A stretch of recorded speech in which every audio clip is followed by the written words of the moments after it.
Now we're recording. Okay. So, hello everyone, and welcome to Alternating you with... do the intro? Yeah? All right. Thought I'd be doing the intro. All right. Okay.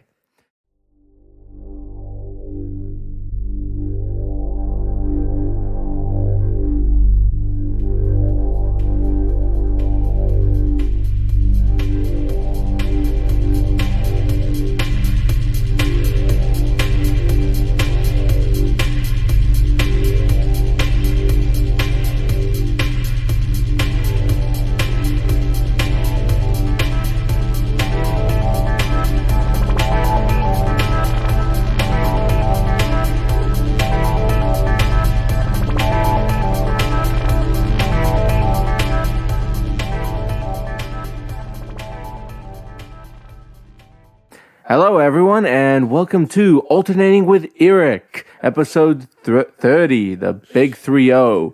Yes, unlike your age when you hit 30, this is actually a lot more exciting. Alright? And today we're doing a special episode because it's the one I get to lead, mostly, more or less. I don't know. I don't know how you'd call this, but here, I'm going to be leading this episode with Connor. Hi, I'm Connor. I'm a musician and geek, and Eric is he's hosting this time. He's gonna lead, and he's a Russian martial artist. Yes, I am. We're both anime manga geeks, and we've been friends for close to probably more than 5 years now. Probably since I was in year 10. We met in high school, probably about 15, 16, and we're both in our 20s now, late 20s, so yeah. Oh, please don't mention that. I feel old. Oh, you're fine. You're only 2 or 3 years older than me, so you're right. Oh, geez, that's right. Mister, I'm I'm old. You're only 27 or something. That's nothing. Oh, all right then. So, today we have a very special episode because I get to do something just a little bit different. As we usually have done before, we would pick a manga and an anime to review. But today, I've decided to do something a little bit different. I have chosen upwards of 5 mangas. I think we're only doing 4 today. And each one is connected by only one theme, the horror genre. So this is... Remember, we have a catch-up section before we get into the actual review. Yeah, I'm leaning to that. And so, that genre is something I'd like to look into. So what it's based on is my understanding of what Connor's viewpoint is on these mangas, which have come out in the last 3 years at least. So I know Connor is mostly into the old stuff, and he doesn't exactly...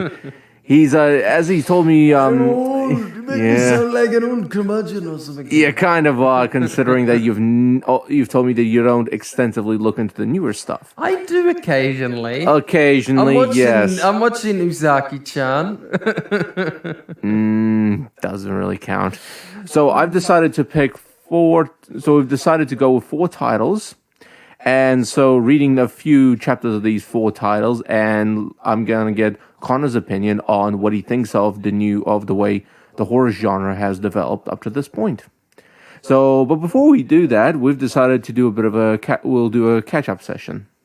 All right? So, right now, I'm just going to ask Connor, what have you been up to? Seamless. All right. Seamless indeed. So, I watched, because it was the most popular, this is not anime related, but because it was the most popular thing on Netflix, I watched Ratchet, the TV show. You heard about it? So it's a prequel about Nurse Ratchet from One Flew Over the Cuckoo's Nest. Oh, I don't even remember that. I don't remember. Nurse Ratchet's the nurse that everybody hates in that movie. Yep. So I watched it. It's done by Ryan Murphy. You may know his name. He did Lee, American Horror Story, and American Crime Story. A bunch of other stuff like that. And it definitely feels like one of his shows. And of course, because it's a Ryan Murphy show, he's got Sarah Paulson, his usual go-to. And she's great. And the show wasn't bad. It's kind of wacky, fun. It's a horror drama. That's the way I describe it. It's got moments that are very much a horror. But it's meant to be like a horror of like the late 60s, early 70s. That's the way I would describe it. Like, it's meant to be, it's shot in color, obviously, and like it looks modern, like it clearly does, but it's meant to be set in the 60s, so the clothing's like that. The music is even a bit like an old 60s Alfred Hitchcock score. The camera angles and stuff are done like a Brian De Palma movie, who did like movies in the 80s and 70s. So it's got a... Is it kind of got the same theme as Broadwalk Empire, or No. Boardwalk is like 30s, 40s, even before then, I think a little bit. But I mean, the idea is the same, right? No, this is about mental health and stuff, okay, and how they dealt with people. And because it's Ryan Murphy and he's LGBT, there's a lot of that sort of stuff in there too, like about how they treated people who are lesbians and stuff, and Nurse Ratched is, spoilers, a lesbian in the show, so there's stuff like that they have to deal with. And it's a very mixed cast of different people from different, and a lot of his usuals are in there too. So you know, if you've seen American Horror Story or anything like that, you'll be like, oh, I know that person. They're from American Horror Story. Yeah, I've seen a bit of the latest American Horror Story. Is that Cult or Roanoke or whatever? Oh, one of those. Apocalypse. Yes, that's the one. Didn't mind it, although the only memorable one was the clown, the murder clown. I think that's Freak Show. Oh. Yeah, that's the one with the circus and stuff. That's Freak the one. Show. So that's the one that everybody doesn't like. Oh, I would think having a clown and a horror sort of theme is always good. I'm not saying it's bad. Especially since there's people around in real life, in modern life, who go around dressed up as clowns, scaring people. Well, all you have to say about like scary clowns is say William Gacy, and then people are fucking. John, was it John Wayne Gacy? I can't even remember the serial killer. But you know about him, don't you? The famous serial killer who dressed up as a clown and did horrible things to younger boys and murdered them and shit. Yeah, so, that was always. You just mentioned that. That's pretty scary. Because I think I remember. I actually remember looking at another sort of, how do you say it? A YouTube channel. A YouTube channel which covered all these murderers and killers, and he came up on one of them. Yep. So there were some. It looked into a much more extensive overview of what he did, and so it did kind of describe how he lured children, how he kidnapped them, how he traveled around with them. Yep. Well, that and It are like the two biggest things that created people's fears of clowns for like this century, I believe, and like the 80s and shit. But I watched Nurse Ratched, and then I was like, I actually have never seen a single American Horror Story. So I've seen clips, I've heard like talks and stuff from it. So I figured I'll give it a go. I kind of like Sarah Paulson. I liked her American Crime Story. I like her in this. Figured I'd give the show a go. So sorry, I've got a bit of. We've just eaten like not that long ago. So. Yeah. It's all so I've been watching American Horror Story Asylum, the second season, because I looked up like which one to watch, and a lot of people did like just say watch the first season. Some people were saying though like the best one to watch is Asylum, like that's the best one. So I was like, yeah, I could watch these in order, but they're not really. I hear they're like an anthology thing, so you don't really have to like follow them all in order. They are, I think, somehow connected, but I don't really know how. I don't know. I've only watched one bit of a season, so I've been watching Asylum, and I've got like maybe 3 episodes left, and then I'm finished. I've gotten like past most of the big moments, and it's a good show. Like it's I can see why people really like it. It did have some genuinely good scary moments. It's got a good cast as well. James Cromwell, who's in a bunch of stuff. Like he's an older dude who's got kind of a weird accent, kind of an Englishy sort of. If I showed you a picture, you'd know who he was, Eric. You mean like that same accent you made in the car earlier? No. I was doing a James Mason. Doing a James Mason impression for Eric. No, it wasn't James Mason. Again, and an accent that sounds like Victorian London from a guy who smokes a lot. I'll play some clips here. Do so, please. No, it's James. I can't do a James Cromwell. He's got that very Americanized English sort of like very fancy American. Like John Lithgow, who you could think was maybe... I can't even remember what he sounds like. You saw Dexter season 3, didn't you? Oh, yep, He's the old yep. dude. Ah, yeah. He has kind of a weird accent where it's American, but it's very theatre trained American. It's like kind of English. Yeah. James Cromwell's the same sort of thing. And he usually doesn't play... He plays politicians a lot. He doesn't usually play like sociopaths or Nazis or anything like that. This one, he's playing a Nazi doctor in this one. So like an Nazi who's like ran away basically, and like who's became like a tortured like doctored sort of thing who does like experiments on his patients. And that's like an interesting like character, you know what you're getting. I'd say it's a good show. It stops being scary after a while and it just sort of becomes interesting, I guess. I don't mind it. There's a really good appearance by Ian McShane. He's the guy. He's in John Wick. You guys would have seen him. He's the guy he's got a very recognizable voice. He's in American Gods as well. He's very good. And he's very good in this. He plays like a serial killer Santa in an American Horror Story Asylum. He's literally only in 2 episodes and he's fantastic. He just like turns up. He's this he's just a guy. There's a Santa. You see him. The Santa guy dressed up as Santa gets killed. He takes his costume and then he basically like goes and murders families as Santa, and it's pretty screwed up, but also interesting. And it's a great performance from Ian McShane, who always plays a good villain. Like, I don't think I've ever seen him play a good guy ever. Like, I saw an old 70s movie of his, and he wasn't necessarily playing a bad guy, but he wasn't playing a good guy either in that. He was, like, kind of neutral. So, he was like a gangster or something in that. So, sorry if my throat's a bit not clear. You've just eaten, as I said. So, I've watched that. I'm trying to think if I've watched any anime this week. I watched The Good Place. I finally got on to watching that. That's a good show. It's been pretty funny. And I've been really busy with work this week, so I can't really... I've read the mangas, of course, that Eric recommended.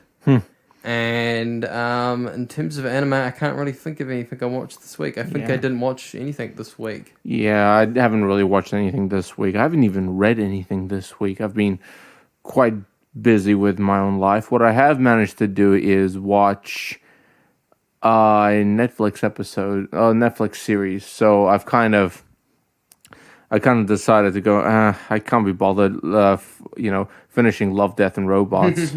So I've decided, you know what, let me look at a show. Let me see if I can find a different show. And I found Suits. Oh, yeah. Yeah, so I decided to start watching Suits. I'm up to episode 4 or 5 right now. And so far, I like it. It's really funny and it's really entertaining. And the main characters in this are... Yeah, they're really good, and I like. I'm actually quite enjoying it. Although, if I was in that situation, I'd be bored as hell. But the Suit's good, Eric. Apparently so. I mean, I've got a couple. So, if you turn and look at my closet, you can see there's a couple of suits in there. I've got 2 suits, both worth hundreds of dollars. Yeah, but I bought for $99 each. We don't usually talk about work, but I think Eric should talk about we're recording on a Sunday because Eric had a new security job. Now I know you usually don't like to talk about work, but why don't you just briefly tell us like what this was? I just got offered a trial to go in and just have a go. What I basically just had to do was just look after the venue and make sure no one caused any trouble. So it was all good. It was a pretty decent job. I won't actually talk about what happened just in case we all get into trouble. Yeah. But yeah, it was all I can say, it was an interesting night.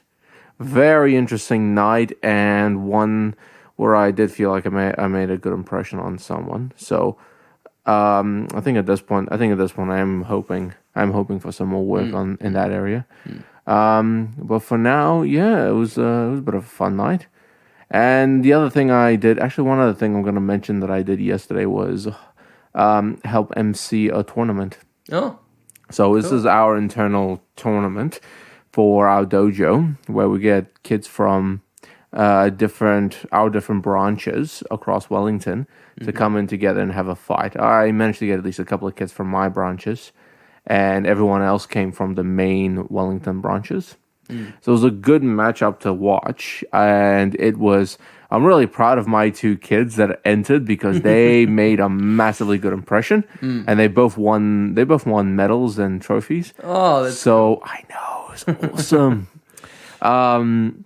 So it was really, I was really proud of them. They did well, did some of the things I told them to do, and just, yeah, sweep the leg. Didn't tell them to do that, but hey, they did it anyway. They, they definitely put in the effort. They put in all that they could. They were really great.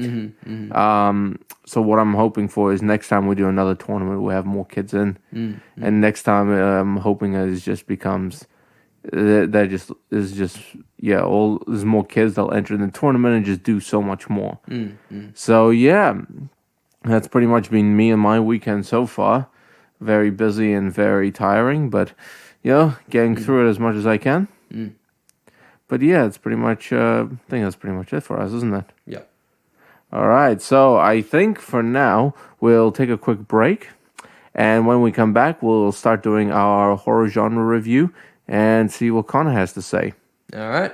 Cool.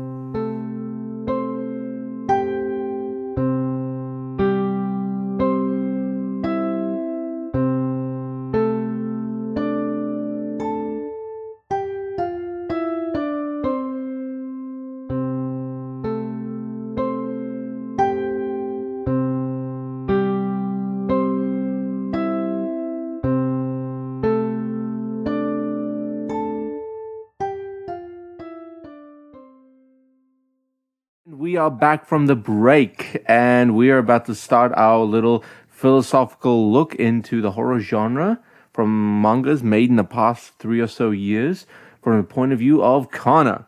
So, we've, of the 4 mangas I picked, we're going to do this one by one. So, the first one is a manga called Children by Miyu Miura.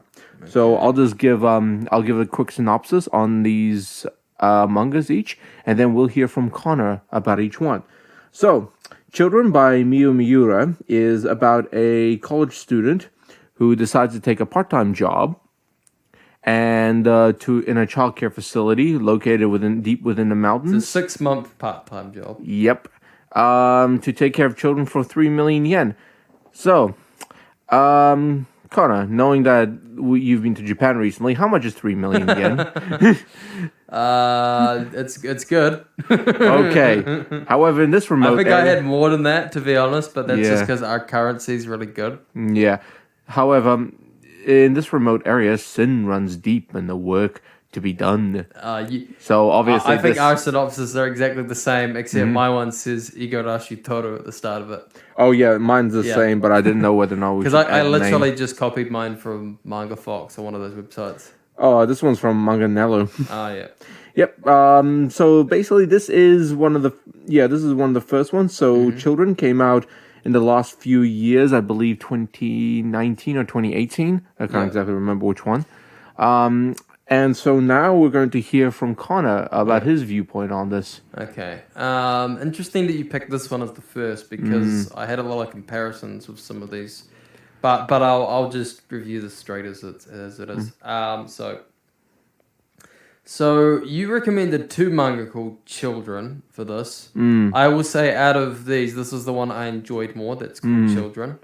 And this is competing with the other manga. This was pretty good. I was a little skeptical at first But It surprises me because I would have thought you would have disliked this manga nah, because of how over the top it is. I went with it after a bit. Mm. At first, I was a little bit like, but then I went with it. And it didn't go exactly where I thought in some places, and then it did in others. So, yeah, I wasn't too. I'll get into like my cons and pros of it, obviously. But I thought there was some very interesting things in there that I wanted to talk about. So I don't know if I should spoil stuff straight away. So I'll try and say some stuff about spoiling exactly some of the big Yeah. major points. We do recommend people try reading this because Well, it they is can't a- always. So Yeah. we'll put a spoiler tag in when we get to that part. But um, I'll just get into one of the main things that straight away I noticed. So the art style is very similar to Danganronpa and Assassination Classroom. Yep. To the point where I looked up the artist and I couldn't find anything else that he'd really done. No, But not really. I thought maybe this is what he'd done, or maybe he'd done a doujin that was Danganronpa, or because it's like almost the same art style. Yeah, I had a hard yeah. time finding Miura around because for anything other than this. So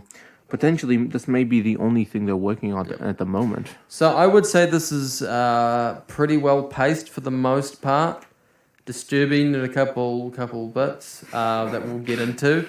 And the characters, while there were times where I was like, I've seen this character before, there were like, I was like, well, it's interestingly written. Like the writing isn't bad, and it's got its style. It doesn't go too crazy of it. I feel like if you animated this, there'd be a lot of weird, like, kind of like with Danganronpa, how they've got like pink blood and things like that. I feel like this would do some weird thing like that, and I was glad I was reading it and not watching it for that reason. I didn't really want it to go too stylized. So I'm gonna drop a big spoiler tag because to actually talk about this, I need to spoil one thing in it.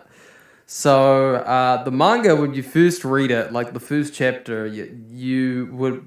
I mean, I've read stuff like this before. They kind of give it away in the first actual page, like that it's what's actually going on. But if you don't really think about that too much and then just start reading it, then you just think this is a guy who is going up to a school sort of thing, like a kindergarten type thing. Yeah. And he and this girl who is way too young for him, you know, you think like they're going to basically, well, they're going to hook up. It's like the first thing I thought, like, oh yeah, they'll probably hook up or something. Well, they won't hook up because it's shonen-ish. So they'll just like each other or something like that. So that was like my first thought, and then I was just like, oh, they're just mischievous kids. And then we find out that basically, now it was a little confusing at first exactly what was going on. It actually made more sense as they went further in. They don't actually kill everybody that comes into the place. They get a lot of corpses, and their job is to basically cut up and dispose corpses. And it's a lot of kids who are I think we should mention some of these corpses may or may not be alive still. Oh yeah. but they don't drag people in, and there are some times where they have had just a person dead or something come into their place. So, but a lot of it involves these kids from broken families who are taken advantage of and then basically manipulated into like a cult-like sort of place where they can't leave, and they've basically got to fend for themselves, chop up bodies, and do this sort of thing. And our main guy, I was reading this, and as they explain more stuff, I was like, he should be dead. He should be dead now. Like, everything they've explained, he should just be dead. He suits every profile. And I'm like, there's probably something more to this with the girl, because Rinko, I think that's her name, is a sad but interesting character, because she's kind of that, like, manipulative serial killer. We've seen characters sort of like this in some other manga and things like that. She's kind of like a yandere sort of. No, yeah, that would be sort of thing. Kind of like a little bit, where they don't explicitly say she loves this guy, but she definitely fucking loves this guy.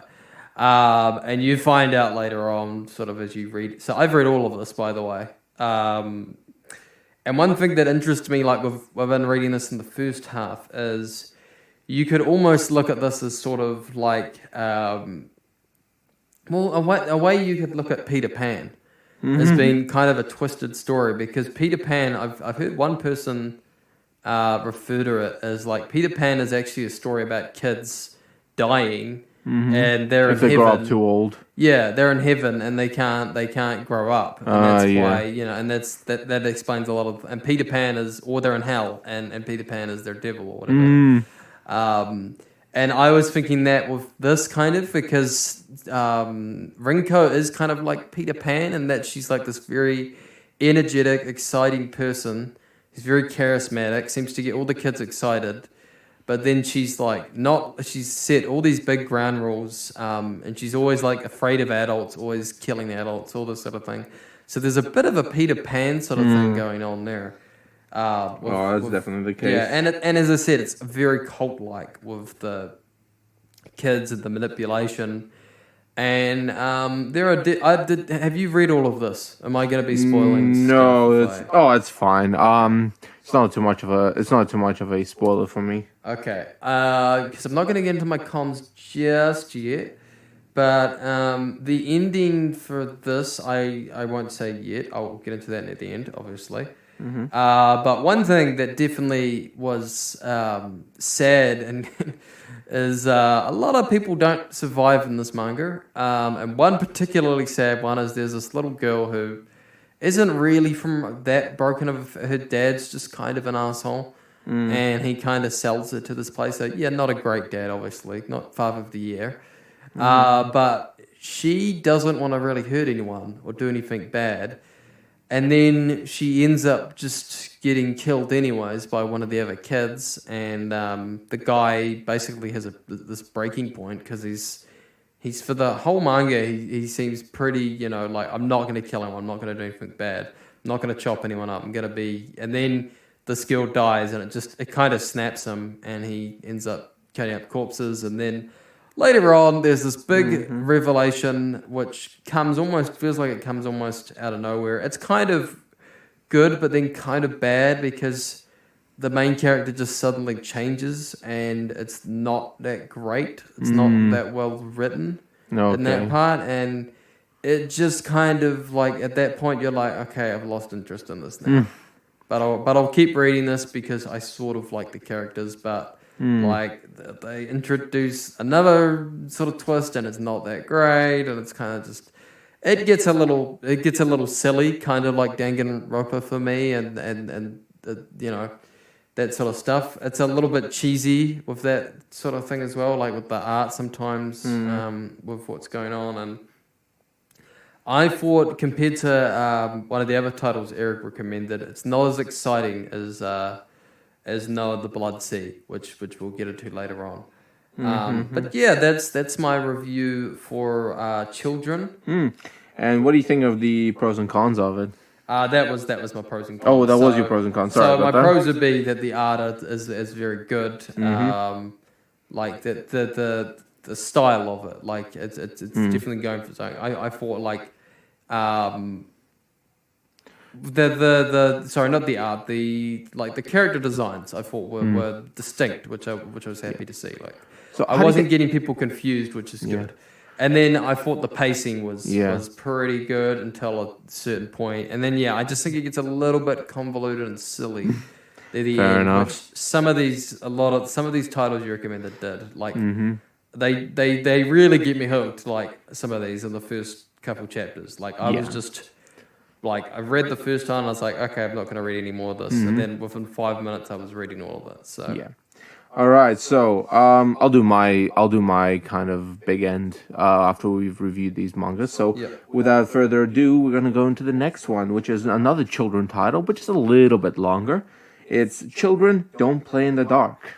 So I'll do the quick synopsis on this. I do not have the synopsis in front of me, but basically from the synopsis I could remember, this is a story about a brother and a sister who who are involved with the supernatural, where the sister has this ability to be a psyker, I think, not a psyker, a psychic, sorry. Psychic. Yeah, a psychic. Psyker. Yeah, psyker I got from another manga. Who has the ability to be a psychic. So she's got power of clairvoyance. She could transfer out of her own body and move around. She could manipulate objects or people from far away. And basically, the first story within this one is them trying to solve a murder, where there's a supernatural creature that's going around just manipulating a family to kill people. Mm-hmm. So, with that in mind, what did you think of this, Connor? So I thought this was like, I would call this supernatural PI, but with kids. Mm-hmm. Because it's basically this not so great female cop that I like her character design. I don't know, I like chicks with a fringe and bangs. So she was a winner for me. But basically, yeah, this is basically like a cop who's not that great at her job, and they basically like, oh, we have a crime, but we think it might be supernatural. We need to get like a psychic or something like that. Kind of like, if you read Sherlock Holmes or something, they'll be like, we need Holmes to come look at this. Same sort of thing here. These are like sort of singular stories, at least from what I've read. And there's no like main story, it's just sort of single stories. And basically, this girl's like clairvoyant. She can be possessed. She can communicate with the dead, all this sort of thing. She can read minds. I think she can do some telepathy sort of things. Bend spoons, all that jazz. Yeah. So it was.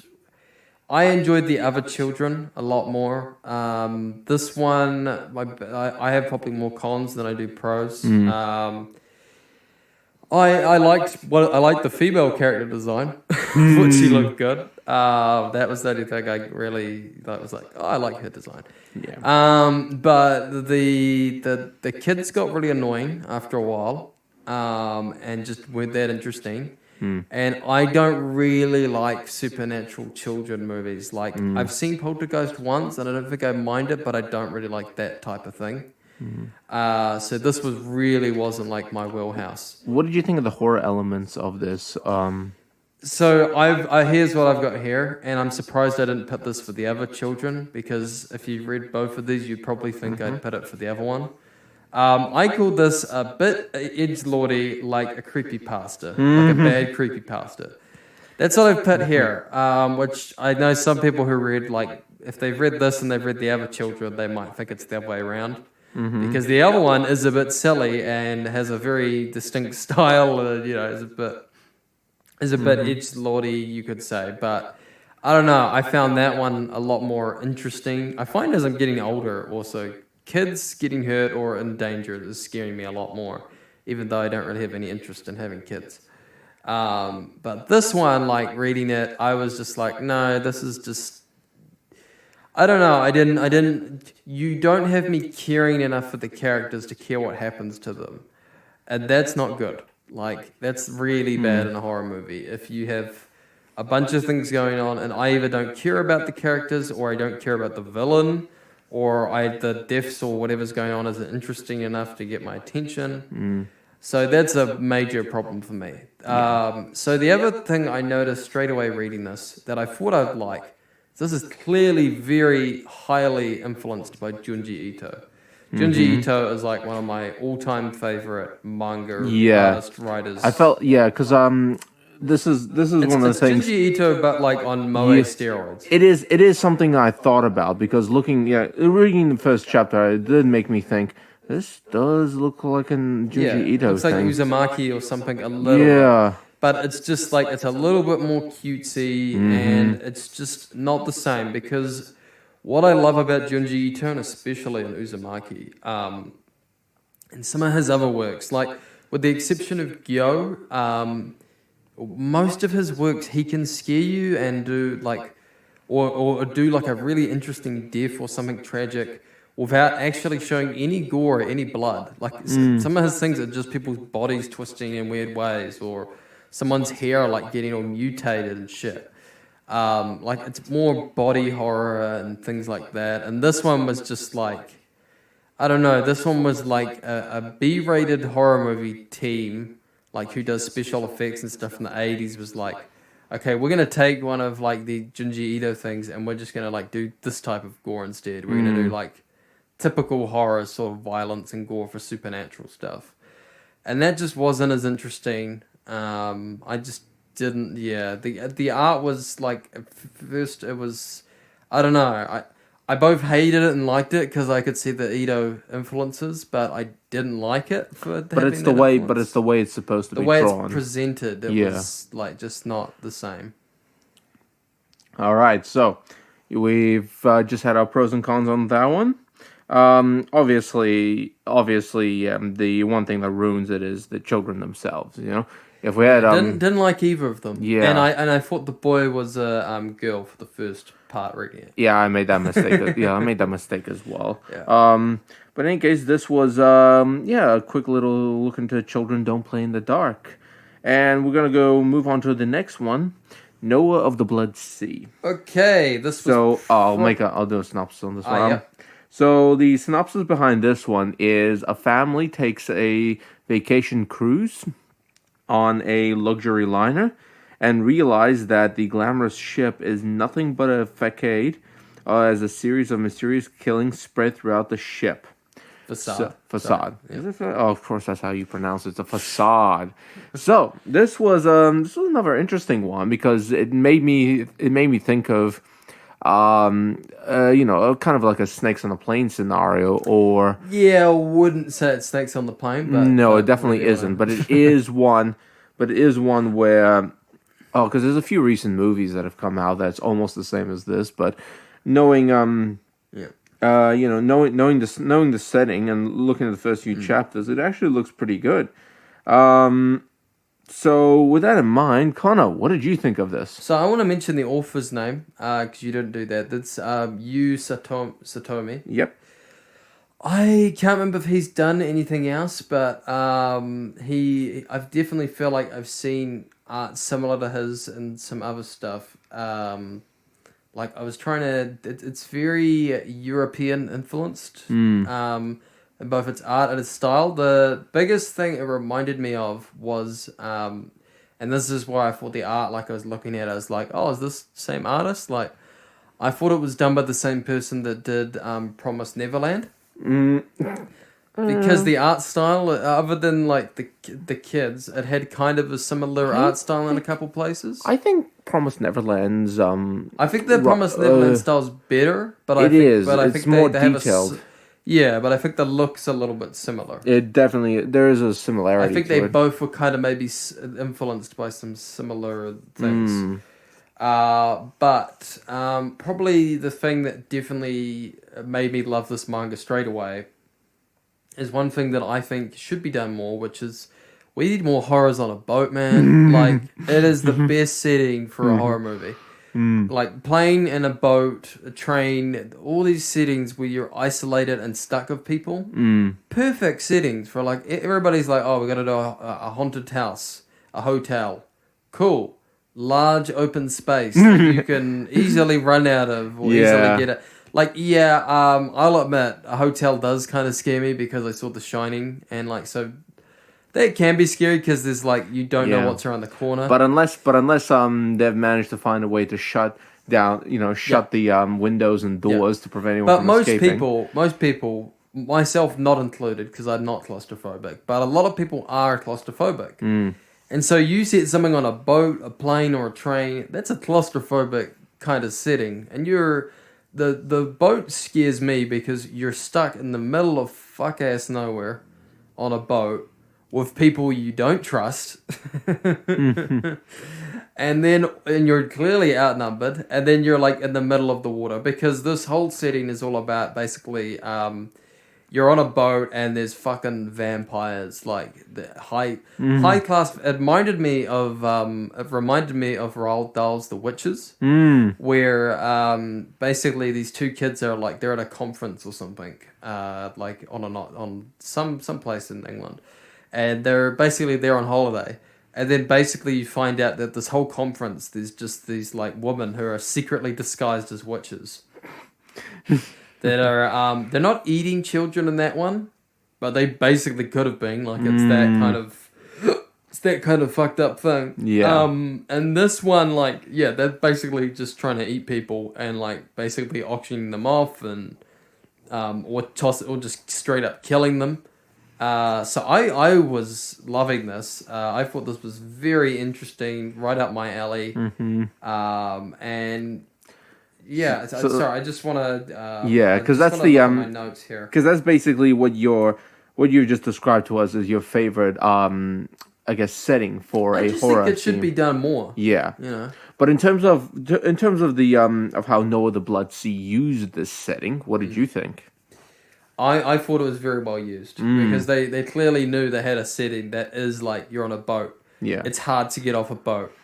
It's especially scary when like people know like we should be going to Nagasaki. Why aren't we going to Nagasaki? Why are we like stuck? Why is it Yeah. And especially when the captain's just like, no, everything's fine. You're fine. Everything's fine. They're like, no, they're not fine. What do you think of the subtlety, if there's any? Do you actually think it was there was some subtlety to this? Yeah, it took its time. Yeah. Like trying to. My biggest complaint with this is it's very good at the start. Like it knows what it's doing. It seemed like it had a really good pace, and it was introducing everything. And I was like, I'm loving this.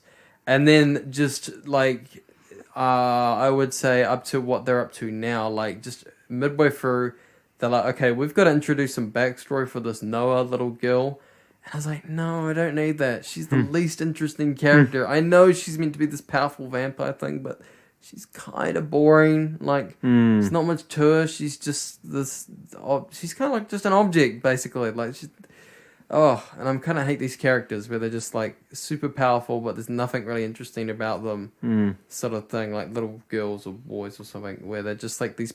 They're just basically like a power conditioner, a power conditioner that can walk and talk, and that was like not interesting to me. But the stuff that I loved was like they're on the boat, and they also included like themes of the circus and shit like that. And I was like, oh, these are two things that scare me, like, because the water scares me a little bit, because you're stuck in somewhere where it's like, I could swim, but I don't know how fucking long I'm gonna have to swim for. I think the worst part about this is that at one point in the manga, a few of the passengers actually realized, or one of the passengers that's realized, what I mean. They realize when they're not gonna be going to the port of Nagasaki. Yeah, so because and so they've realized, we're not gonna be anywhere close to swimming.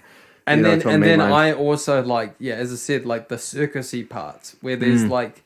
There's a show, and this just always scares me for some reason, like in any, like American Horror Story, for instance. I haven't watched Freak Show, but even though I hear that's the worst, I feel like that would scare me the most, because something about, I'm not scared of clowns or anything like that, but I think the idea of something going, since I'm a performer, going on stage and having something go terribly wrong where it could actually kill you is fucking scary. Yeah. And the idea that there is, like, the really fucked up idea that these kids, like, they go and see a show, well, they think it's a magic show, and they go, and it's all these, like, the typical traps you think of, where, like, someone gets cut in half, the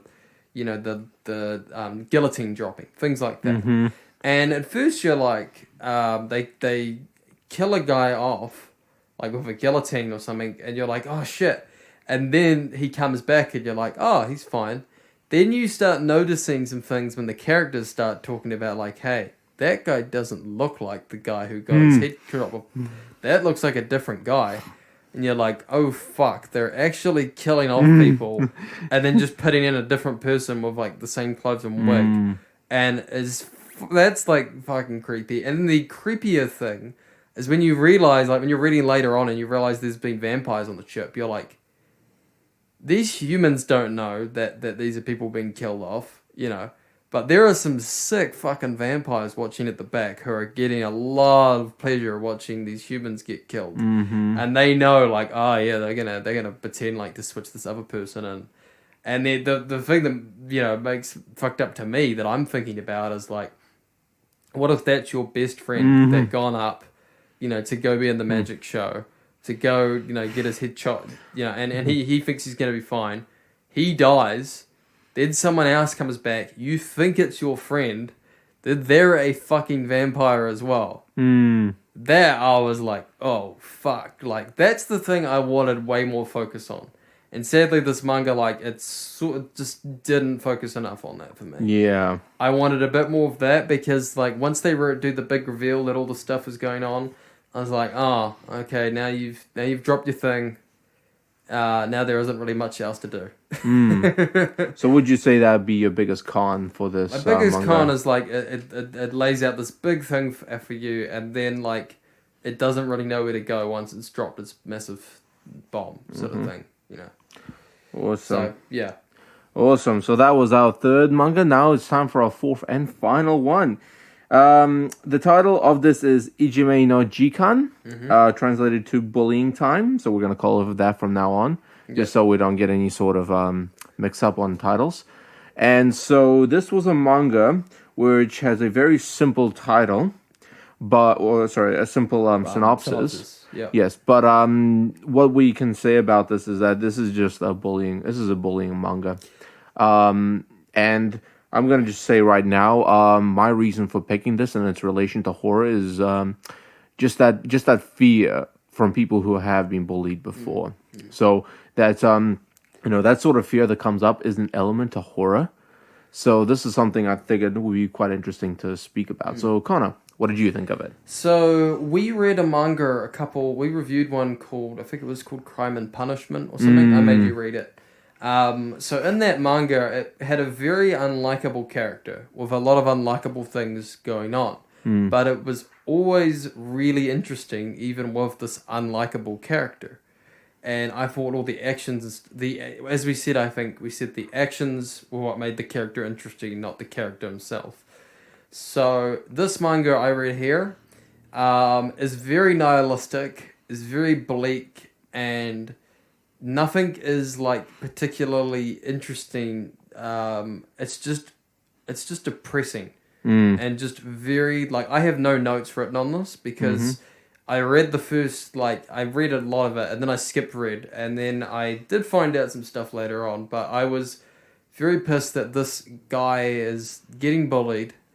Then his friend gets bullied. Then he doesn't tell on him. And then he sort of becomes friends but is being manipulated by these two other bullies. But they're not like smart, interesting bullies. They're just assholes. And this guy's just a fucking idiot. And is just being manipulated. And he can't really do anything. And it's just bleak, very depressing. It feels very mean as well. Like the manga, it feels like it's trying to be mean to the people who are reading it as well. Like with the one we read, Crime and Punishment, that at least like it didn't feel like it was being mean, like it was trying to tell an interesting story, and when characters do something bad, they have consequences and things like that, and sometimes things go very wrong for even when something good, but it was you never feel like there's only one part later on in that manga where I was like, okay, the author's been kind of mean here. But this one, I was reading the whole time, I was like, this author wants to fucking punish every character other than the two characters you don't like in this manga. Like, the two characters you hate and don't even find interesting, other than maybe they have an interesting character design, they're not going to, like, do anything redeeming or anything. They're not going to, they're just going to be horrible. And they're going to be completely fine. Nothing bad's going to happen to them for like a long ass time. All these other characters around them who are like maybe the mum and I was honestly reading this. I was like, oh, because I've read stuff like this before, but more adult oriented. So I read this and I thought, oh, they're probably going to kill the dog, rape the mum, and then burn down the house, and then everybody's going to die but them, or they're going to like go into the school, murder everybody, and then they'll rape a bunch of people.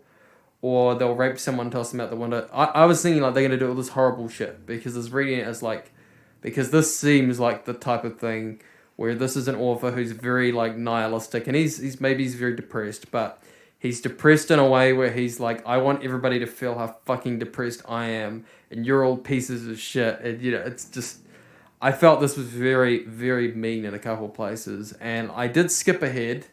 to see that the main character does get like some sort of revenge. But when I realized he doesn't do this until like, so I read up to 26 and then skipped to like 100 and something, the latest one that was out in the Raws, and he doesn't take action until like maybe like the 90th chapter or something. So I was like, fuck that. Like, just fuck that. Like, you're gonna make people just suffer reading your manga, like, over and over again. Like, your readers have to be fucking so... What's the word for someone who's, enjoys pain? Like, Masochistic? Yeah, your readership has to be, like, a bunch of masochists to enjoy reading this. Because anything they want to happen or want to see is just not going to happen for ages and ages. The only people I could see enjoying this manga is the people who relate and connect to the bullies and like the bullies. Like, I'm not saying you can't enjoy a horrible a villain or something, but these aren't even like charismatic, likable, sympathetic villains at all. They're just not nice people, and they're just horrible. Yeah. So this was this was definitely. I didn't think I'd have that much to say about this manga, but I did. Oh, you didn't even need notes for this. No, This I didn't was have any notes. I just hated it that much. This is definitely an incredible review for this manga because one thing that stood out for me is Did you absolutely love it? I'm gonna be honest with you, I got bored after a while. Yeah. Mostly because while the art style is interesting and what kept me going, the story itself was just.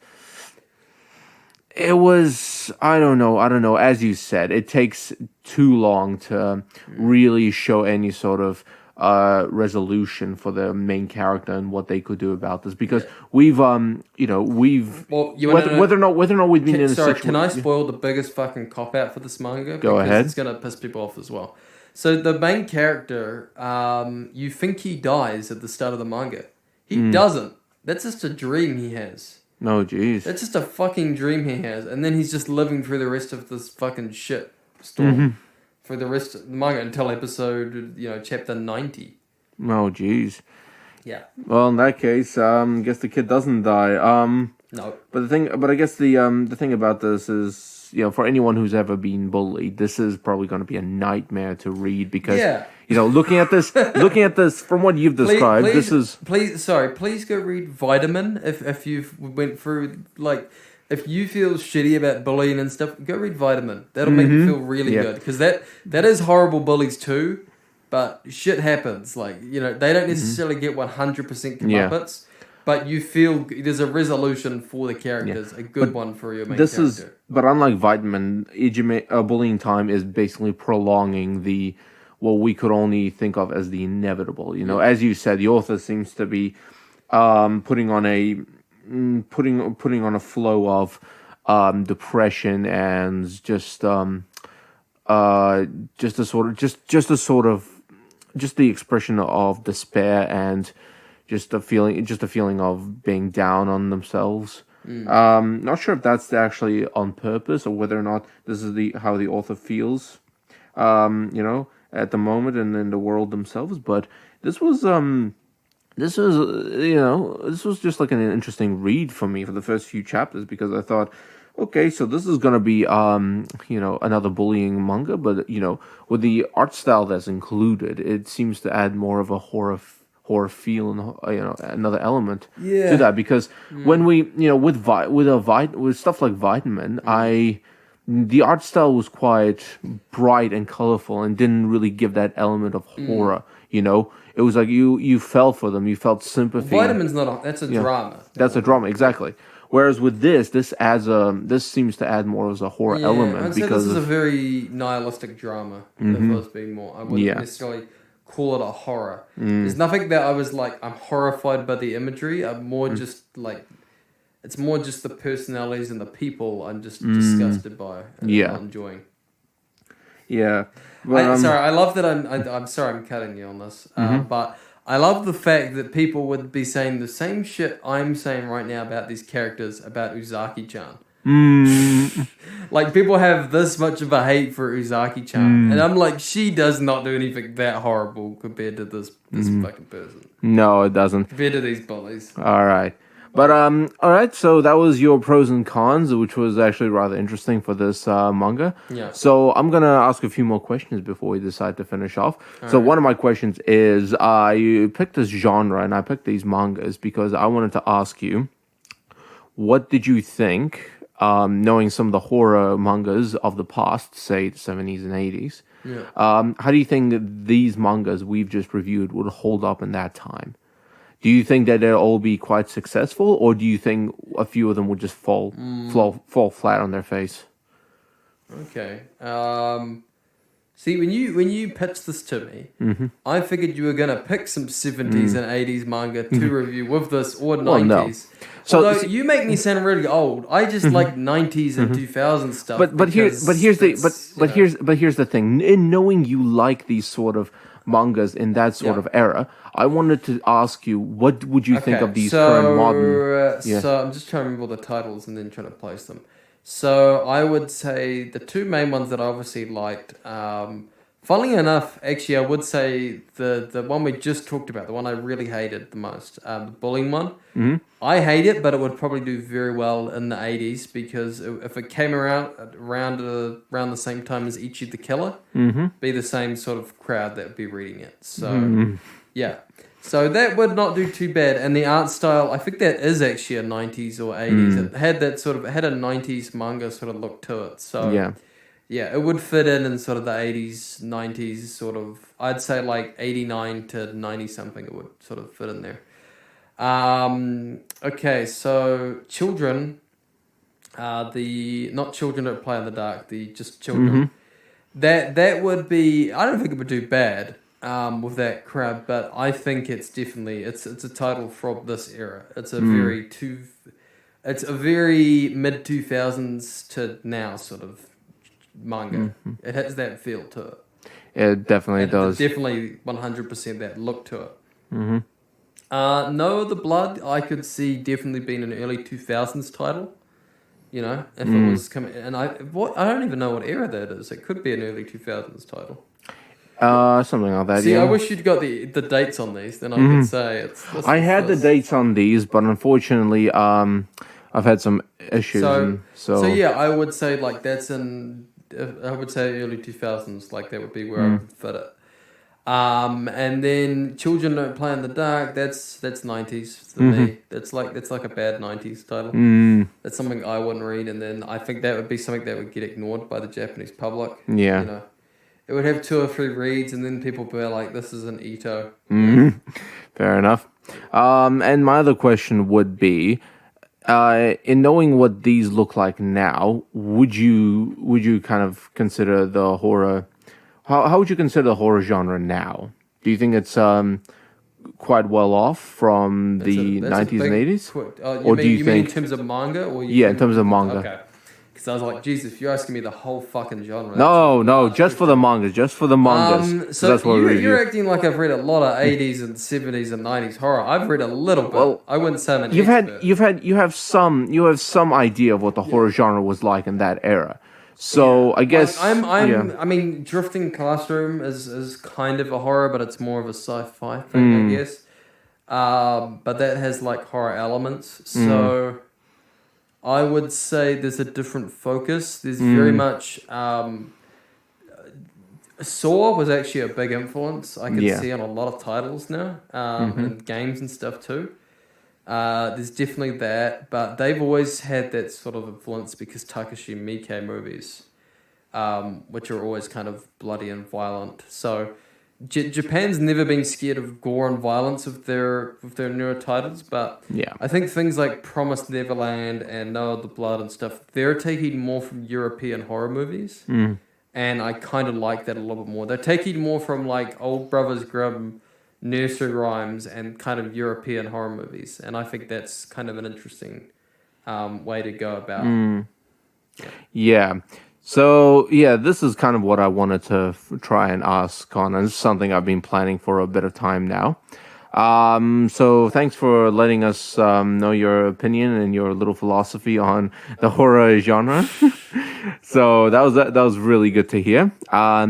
So that's pretty much the end of our little podcast here, and I'm thankful to have hosted this. And this has been Alternating with Eric, episode 30. Catch See you guys later.